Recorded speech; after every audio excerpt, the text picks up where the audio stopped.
انت مش عارف ظروف الحوار. يعني لما اقول مثلا للست انت لما يحصل لك كذا وكذا انت لازم تطلبي الطلاق، طب ما هي مش بلاند اصلا للطلاق، لان هي ما عندهاش سورس مادي، مثلا. لان هي هتبات في الشارع، لان ابوها هيرميها في الشارع.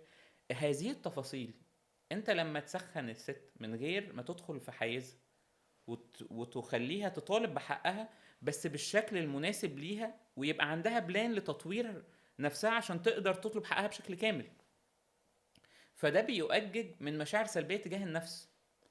فانت مثلا لما اجي اقول ان انسان بيجي لي في العياده كتير، يقول البيشنت او العيان يجي يقول لك ايه، انا عندي مشكله ان انا عندي مشكله ان انا طيب، ان انا شخص متساهل مع الناس.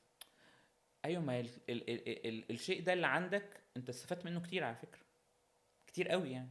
يعني انت محبوب في الشغل، وانت في قبول اجتماعي ليك، وفي قبول شخصي ليك، وانت حابب نفسك عشان انت كده. بس هل ده معناه ان انت تفضل كده؟ لا، مش ده معناه. ولا معناه انك تبقى العكس عشان اتقمصت من الدنيا ان انت ما خدتش الفول باكج بتاعت الطيبه، انت خدت فتبقى عنيف. تبقى عنيف، تبقى متطرف تاني.